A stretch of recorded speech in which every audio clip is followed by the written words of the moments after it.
This is Ryan Abraham, Chris Trevino, USCFootball.com. Instant analysis from spring practice number 11. We just got off of Howard Jones Field talking to defensive players. It was another full pads practice out here. If we're going to get the weather report, Chris, a much nicer day. Sunny right now. We got the sun. You got the sunglasses on. But it was a nice day for practice, and it was a more defensive focus today. And they started a little bit early today. They're keeping us on our toes. You felt when the players were coming out. I noticed, Lincoln Riley was out early. I was like, Lincoln Riley's usually out a little bit later. Something's going on, and sure enough, they're about 10 minutes early for practice. So, just keeping the players on their toes. But yes, a very lovely day, and that's why we're out here still a little bit early. Got the sun right in my face. No, I do not work for the Men in Black. I just need the sunglasses right now. Very true. Yeah, actually, the sun might be going down, so we might see some shadows as the instant analysis stuff goes on. But like I mentioned, this was a defensive day, so we got to talk to one defensive coach, defensive line coach Shaun Nua, and then a bunch of different defensive players from all different levels of the defense. So we'll kind of go there. But let's start with the defensive line and Shaun Nua. We haven't heard from a lot of these assistants, since last year. So getting to talk to Shaun Nua. Everyone wants to know how the defensive line's doing, tackling and all that. What did Shaun Nua have to say? Some of the highlights. Shaun Nua is happy with his group, but he knows they have, still ways to go. They revamped that whole room, essentially, with the portal shopping, Kyon Bars, Anthony Lucas. They signed some freshmen for that room. Sam Green was signed as defensive lineman, but he's now a Russian. They traded with Corey Foreman, who now comes down as a defensive lineman. So a lot of changes. They went out and got Jack Sullivan, but he's saying he likes the depth this year, but most importantly, he likes the versatility. I asked about Jack Sullivan, a guy who looks like if you threw 20 more pounds on him, he could play offensive line. Big boy out of the Big Ten country, and he was very excited about him just because of his versatility. He can play end, he can play inside, you can put him all over the field, and they didn't have enough of those guys last year. That's what he said, so it's nice to have a couple more of those guys for this season, and I think that's going to really help that versatility. You'll see a lot more from the defense, at least them being more versatile on the front. Yeah, speaking of versatile, Anthony Lucas was talking about his versatility. He was going back and forth. He loves Shaun Nua. When he had Aiden Hutchinson at Michigan, he recruited him there. He talked sort of about where USC was on his top 5 coming out of high school and sort of dropped out of there because they didn't really have a head coach, which makes a lot of sense, but obvious choice when he wanted to come to SC after one year at Texas A&M. But he started off, his interview was a little slow maybe in the beginning, and then just started talking, and it was great to hear. He had a lot of different insights. I asked him about some of the offensive linemen that would stand out to him, and sometimes just say everybody's good. I asked Domani Jackson about that. He said everybody's good. But Anthony Lucas was he said Jonah Monheim, man, because he moves around and Jonah Monheim moves around. He's like, I'm always trying to get around that guy. So it's kind of funny to see the sort of battles that he was having with Jonah Monheim. He mentioned some of the other transfers and stuff too. But I thought it was really interesting. He's got a cool hairstyle and just looks like a guy. If you just talked to him and didn't know anything about football, you're like, I think that guy's going to be pretty good. That's the feeling I get from Anthony Lucas. And while he has a really nice personality, he's got a kind of humble way about him. He was asked any personal goals for this season. They ask, they want the question to be like, oh, I want to go 15 sacks or something like that. No, he just says, I just want to get playing time. He didn't get a lot of playing time at Texas A&M, had the suspension for on-the-field stuff or whatever, but he just wants to break into the game, be a contributor for this defense, and obviously they're going to need him to be that 5-star caliber player that he was out of high school. But he's on the right path. He's a guy who can play end, move up to rush end. We saw him working after practice with Roy Manning with that end position. So he's a versatile guy, moving him around, and he's very, very confident in his ability. But we just want to see him play on the field and actually get more opportunity, get more reps, and that's the key for him. Just get more reps. He's still a young guy. People forget he is a young guy. I know he's a 5-star, but he is just a redshirt freshman. Yeah, and just seeing a guy like Kyon Bars up close, you're like, okay, this guy can play. He's a senior, veteran leadership on the defensive line. They need guys like that, additions. Got to talk to a few different guys. Well, very quickly with Kyon Bars, just a big body guy. Shaun Nua had the quote of practice after practice. We asked him about just getting a big body guy like that, and he was like, yeah, pretty much big people beat up little people. That's the message of football. Big people beat up little people. And I was a little offended that he looked right at me when he said big people, little people. Big person telling a little person that. I don't really appreciate that, Shaun Nua, but it's a football at its simplest form. Big people beat up little people. So I know that's makes a lot of people happy to hear something as simple as that being said. But he also said big people still got to be able to move. So Kyon Barrs, a very athletic defensive lineman, and he's quicker than a normal guy. But he is very happy to have a big rock like that in the middle of the defense.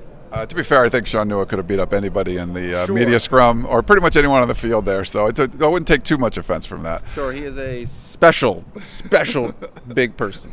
He makes big people look like little people. I love that big people beat up little people. That was great.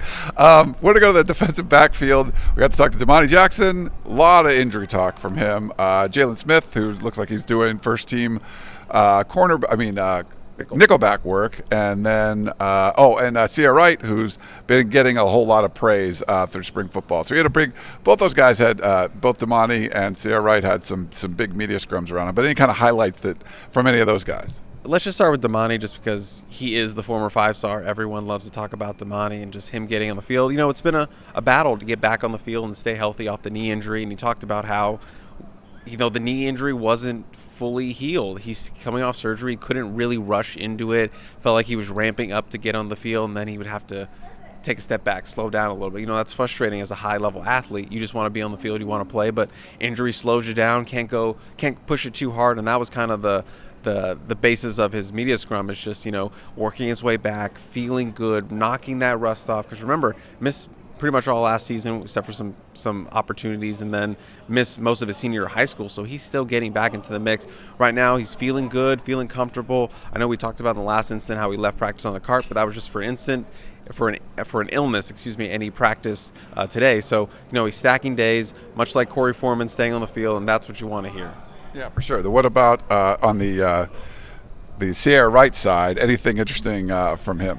Ceyair Wright obviously drew a lot of praise from Lincoln Riley as being a guy who's taken his game to the next level. You know, Ceyair Wright's playing with a lot of confidence. He feels like the game is finally slowing down for him. He felt like at the end of last season and going into the spring camp, football, the college level, has really started to slow down for him. And that's kind of what Lincoln was talking about. You're seeing another elevation to his game. And when the game slows down, that's when you really start to see more plays come out of a player. So Ceyair Wright on that path right now. Yeah. Did you talk to Jaylin Smith at all? I didn't get to talk to him. Yeah, I talked to RJ Abedi about it. You know, he was in that scrum, and Jaylin feels really good about where he's at with the run defense, you know, fitting into those run fits. Right now he's really focusing on coverages, especially with that nickel position. You know, you're tasked with a lot of coverages, and the communication is so vital because you're in the middle of the defense essentially. You're not on the boundary out there, so a lot of communication from outside, inside linebackers, all that. So he's really honing in on communication and working on his coverage skills. Feels really good about the run fits right now. Yeah, and they defensive back did some kind of new drills that Ahmad was telling me about earlier on in practice, where they're kind of running at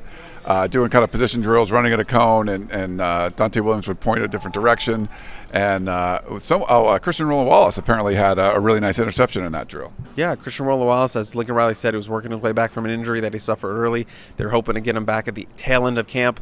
Well, Ryan, I almost called it shotgun. I'm sorry. Ryan, we are at the tail end of camp, and Christian Roland-Wallace is out there. He's doing individual drills, only the portions we see, so he might be doing the whole practice. We don't know, but he is out there. He is fully suited up and padded, so he is back in the mix, back in the fold, at least for individual drills, so that is a good sign. Yeah, for sure. And one last player we talked to, I believe it's the last one, Raesjon Davis. I got to talk to him for quite a while after practice, and it was good to see him. You know, I asked him about, you know, kind of building on the momentum from the Cotton Bowl. He said certainly something that you want to make the most of your opportunities, get a chance to be out there. You know, we've seen him working with the first and second team, I think, linebackers and stuff, so what he was able to do. That's about Mason Cobb joining the room, and he said he's just instantly part of the team. There's a lot more depth in that linebacker room. He said it's a lot different. The competition is really high. And then I asked him about who's standing on the offensive side of the ball, and he's like, well, Caleb Williams. I was like, that's kind of hard to argue with that one. It's a good pick. That's a solid pick, a safe pick. Can never go wrong with that. With the Heisman winner, yeah, never go wrong with that. There's not a lot of like tight ends, I guess, to go over. A lot of times you would have to kind of after that, but you know, maybe some of the running backs. But it was interesting.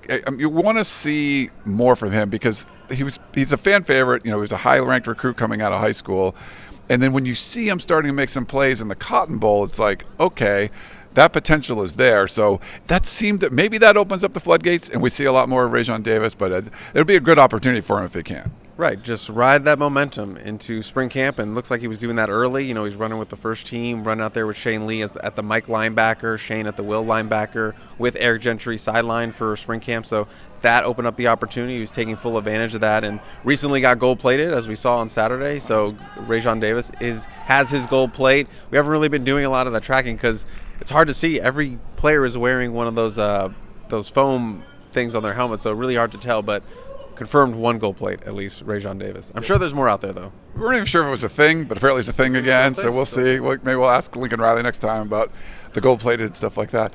The sun is going down. We're probably going to get in the shadows here in a minute, but any final thoughts from spring practice number 11? No, I think we're winding down. We have 3 more left that we can cover, 2 more next week. Then the spring game. I hope to see you there. We're going to be there. Yeah. And then, I can't really top big people beat up little people, so that's all I got to end on. Big people beat up little people, which is great. They are going to do some live practicing on Saturday, which we won't be able to see, but we'll talk to Lincoln Riley afterwards, try to get you guys some insights from that. But then, like Chris mentioned, Tuesday practice we'll cover, Thursday practice cover, and then spring game, the Coliseum, April 15th, the final spring practice. They had a makeup one in there somewhere. I'm not sure whether it is, but we'll be out there. You have one more thing. I just realized the tackling. RJ was asking players to grade how they felt like the defense was doing on tackling. Ceyair Wright gave them an A, or A+, something like that. Gave them an A. Jaylin Smith gave them a B+. Anthony Lucas gave them a C, and then he bumped it up to a C+.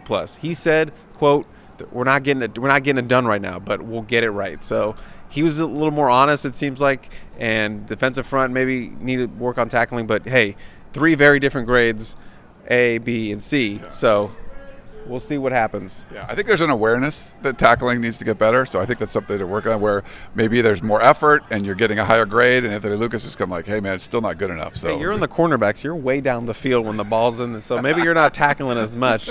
Anthony Lucas is in the trenches, he's got a better idea of what's going on there. All right, well, let's wrap things up here. Spring practice number 11. For Chris Trevino, I am Ryan Abraham. Make sure you check out USCfootball.com for more.